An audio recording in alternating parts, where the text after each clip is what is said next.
15 নম্বরে আল্লাহ রাসূল বলেন যারা জান্নাতে প্রবেশ করবে না দুনিয়ার উদ্দেশ্যে জ্ঞান অর্জন করা।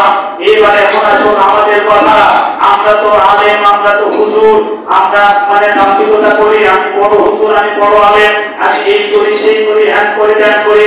দুনিয়ার উদ্দেশ্যে জ্ঞান অর্জন করে, বাবা পাওয়ার জন্য যদি জ্ঞান অর্জন করে, আমাকে বলবে আমি এখন বড় আলেম, মানুষজন বলবে যে আমাদের অমুক হুজুর বড় আলেম, এরকম তখন আমার আত্মাটা একবারে প্রশান্তি হয়ে যাবে, আমি তখন খুশি হব। এমন কি নয়। আর দুনিয়ার উদ্দেশ্য করে কেউ যদি জ্ঞান অর্জন করে, আল্লাহ রাসূল বলছেন ওই ব্যক্তি জান্নাতে প্রবেশ করবে না। কেউ যদি একমাত্র আল্লাহকে রাজি খুশি করার জন্য দিন শিক্ষা করে, আল্লাহ রাসূল বলছেন ওই ব্যক্তির উপর আল্লাহ রাজি খুশি থাকেন। আল্লাহ রাসূল বলছেন কোন ব্যক্তি যদি দুনিয়ার উদ্দেশ্যে জ্ঞান অর্জন করে, মানুষ তাকে ভালো বলবে, বাবা বলবে, এরকম উদ্দেশ্য যদি তার থাকে, এখান থেকে কিছু সে অর্জন করবে, এরকম যদি কোনো কিছু থাকে, তাহলে আল্লাহ রাসূল বলছেন ওই ব্যক্তি জান্নাতে প্রবেশ করবে না। লা ইয়াতাআল্লামু ইল্লা লিইউসিবা বিহি গায়রা মিনাদ দুনিয়া। যে ব্যক্তি দুনিয়ার উদ্দেশ্যে জ্ঞান অর্জন করে, তাই ইয়াজআলুল জান্নাহ, আল্লাহ রাসূল বলছেন ওই ব্যক্তিকে জান্নাতে প্রবেশ করা হবে না, ওই ব্যক্তি জান্নাত পাবে না, ওই ব্যক্তির নসিবে জান্নাত নেই যে ব্যক্তি দুনিয়ার উদ্দেশ্যে জ্ঞান অর্জন করে। কিয়ামতের ময়দানে আল্লাহ রাব্বুল আলামিন তিন ব্যক্তিকে রাখবেন। তিন ব্যক্তিকে তখন প্রথম ডাকা হবে। এক নম্বর শহীদ ব্যক্তিকে ডাকা হবে। সংক্ষিপ্তভাবে বলছি, আল্লাহ রাসূল বলেন কিয়ামতের ময়দানে প্রথম যাকে হিসাব দেওয়া হবে, প্রথম যাকে ডাকা হবে, প্রথম যাকে আহ্বান করা হবে, ওই ব্যক্তি হচ্ছে শহীদ। তখন বলবে আল্লাহ রাব্বুল আলামিন দুনিয়াতে তাকে যে নিয়ামত দিয়েছিলেন সব নিয়ামত তখন তার সামনে পেশ করা হবে। পেশ করার পরে তখন বলবে তোমাকে যে আমি এই নিয়ামতগুলি দিয়েছিলাম এটাকে তুমি অস্বীকার করতে পারো? তখন বলবে না ইয়া রাব্বুল আলামিন, আমি অস্বীকার করব না, কারণ এগুলো আমাকে আপনি নিয়ামত দিয়েছিলেন। আচ্ছা বলো, আমি তোমাকে যে নিয়ামত দিয়েছিলাম এই নিয়ামতের বিনিময়ে তুমি কি করেছো? তখন বলবে ইয়া রাসূল ইয়া রাব্বুল আলামিন, আমি আপনার দ্বীনটাকে বিজয় করার জন্য আমি জিহাদ করেছি, আমি আমার জীবনটাকে উৎসর্গ করে দিয়েছি, এজন্য আমি শহীদ হয়েছিলাম। তখন আল্লাহ বলবেন মিথ্যা কথা, তুমি এজন্য শহীদ হও নাই। মানুষ তোমাকে বলতে বাবা বলবে, মানুষ তোমাকে বলতে অমুক বীর শহীদ হয়েছে, যে উৎসর্গ করেছে, এটা হবে তোমার মনের, এটা হচ্ছে তোমার মনের কথা ছিল, তোমার অন্তর ছিল এরকম যে মানুষ আমাকে ভালো বলবে, শহীদ করবে, অতএব তাকে বলা হবে তাকে উপর করে নিয়ে জাহান্নামে নিক্ষেপ করো। তারপরে অপমান করা হবে। এরকম যারা জ্ঞান অর্জন করেছে, দুনিয়ার উদ্দেশ্যে যারা জ্ঞান অর্জন করেছে, যারা আলেম যারা, তাদেরকে আহ্বান করা হবে আমি তোমাকে দুনিয়াতে এই নিয়ামত দিয়েছিলাম, যে নিয়ামত আমি তোমাকে দান করেছিলাম, এই নিয়ামতটাকে তুমি অস্বীকার করো। তখন বলবে ইয়া রাব্বুল আলামিন, আপনার এই নিয়ামতকে আমি অস্বীকার করব না, কারণ আপনি আমাকে অনেক জ্ঞান দান করেছিলেন, আমি বড় আলেম ছিলাম, আমি বড় একজন মাওলানা ছিলাম, আমি এই বিনিময়ে তুমি কি করেছো? তখন বলবে ইয়া রাব্বুল আলামিন, আমি দ্বীন প্রচার করেছি, আমি মানুষের কাছে ভালো কথা বলেছি, আমি এই করেছি সেই করেছি। তখন আল্লাহ রাব্বুল আলামিন বলবেন না, তোমার উদ্দেশ্য এমন কি ছিল না, মানুষ তোমাকে বাহবা বলবে, দুনিয়ার উদ্দেশ্যে তুমি জ্ঞান অর্জন করেছিলে, দুনিয়ার মানুষ তোমাকে ভালো বলবে, এজন্য তুমি এই কাজগুলি করেছো। হবে আল্লাহ রাব্বুল আলামিন বলবেন যাও উপর করে নিয়ে এসে জাহান্নামে নিক্ষেপ করো। এরকম আল্লাহ দাউদকে আহ্বান করা হবে। ওই ব্যক্তি বলবে আল্লাহ রাব্বুল আলামিন, আপনি আমাকে যে সম্পদগুলি দিয়েছিলেন এই সম্পদ আমি অস্বীকার করব না, এটা আপনি আমাকে নিয়ামত হিসেবে দিয়েছিলেন।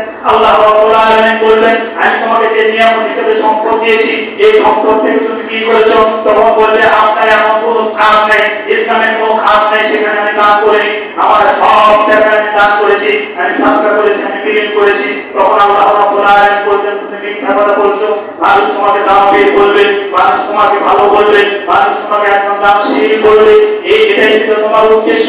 ওদের উদ্দেশ্য যদি খারাপ হয় তাহলে আমাদের জান্নাতে যাওয়া কঠিন হয়ে যাবে। তার মানে 15 নম্বরে যেটা বলা হয়েছে দুনিয়ার উদ্দেশ্যে আমরা যা কিছু করবো, দুনিয়ার উদ্দেশ্যে যদি আমরা কিছু করি তাহলে আল্লাহ রাসূল বলেছেন ওই ব্যক্তি জান্নাতে প্রবেশ করবে না।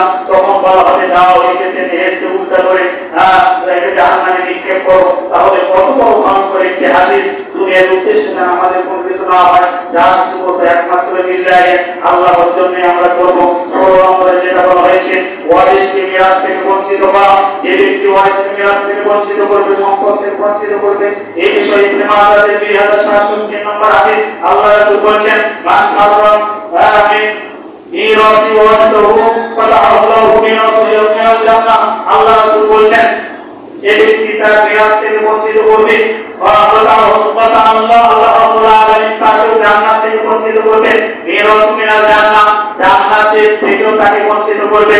সম্পদ যেটা আল্লাহ রাব্বুল আলামিন যেভাবে দিয়েছেন, বর্তমান পদ্ধতি আল্লাহ রাব্বুল আলামিন যেভাবে করে দিয়েছেন, ওইভাবে আপনাকে আমাকে করতে হবে।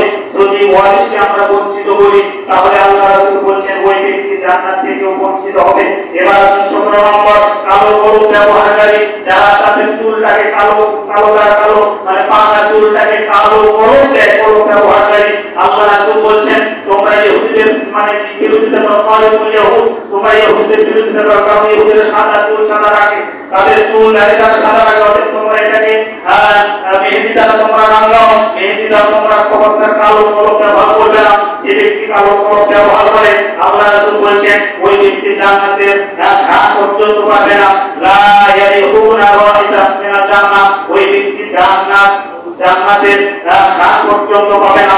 এবার 18 নম্বর, আল্লাহ রাসূল বলেন যে ব্যক্তি মদ পান করে আল্লাহ রাব্বুল আলামিন ওই ব্যক্তিকে জান্নাত প্রবেশ করবে না। আল্লাহ রাসূল জানিয়ে দিলেন লা ইয়াদখুলুল জান্নাতা মুমিনুন খাম, আল্লাহ রাসূল জানিয়ে দিয়েছেন ওই ব্যক্তি জান্নাতে প্রবেশ করবে না যে ব্যক্তি মদ পান করে, যে ব্যক্তি নেশা পান করে, নেশাদার বস্তু নিয়ে যে ব্যক্তি আসক্ত থাকে, আল্লাহ রাসূল বলেন ওই ব্যক্তি জান্নাতে প্রবেশ করবে না।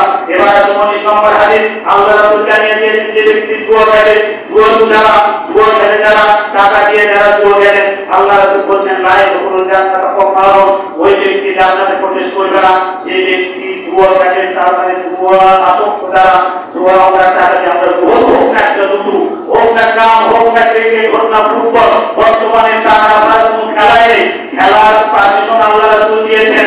মানুষ শরীর চর্চা করার জন্য দৌড়দৌড়ি করবে, মানুষ জিহাদ করার শেখার জন্য তারা বড় পারবে, তারা জিহাদ শিখবে, এটা হচ্ছে সুন্নাহ। আল্লাহ রাসূল এইভাবে সাহাবীদেরকে শিক্ষা দেওয়ার কথা বলেছেন।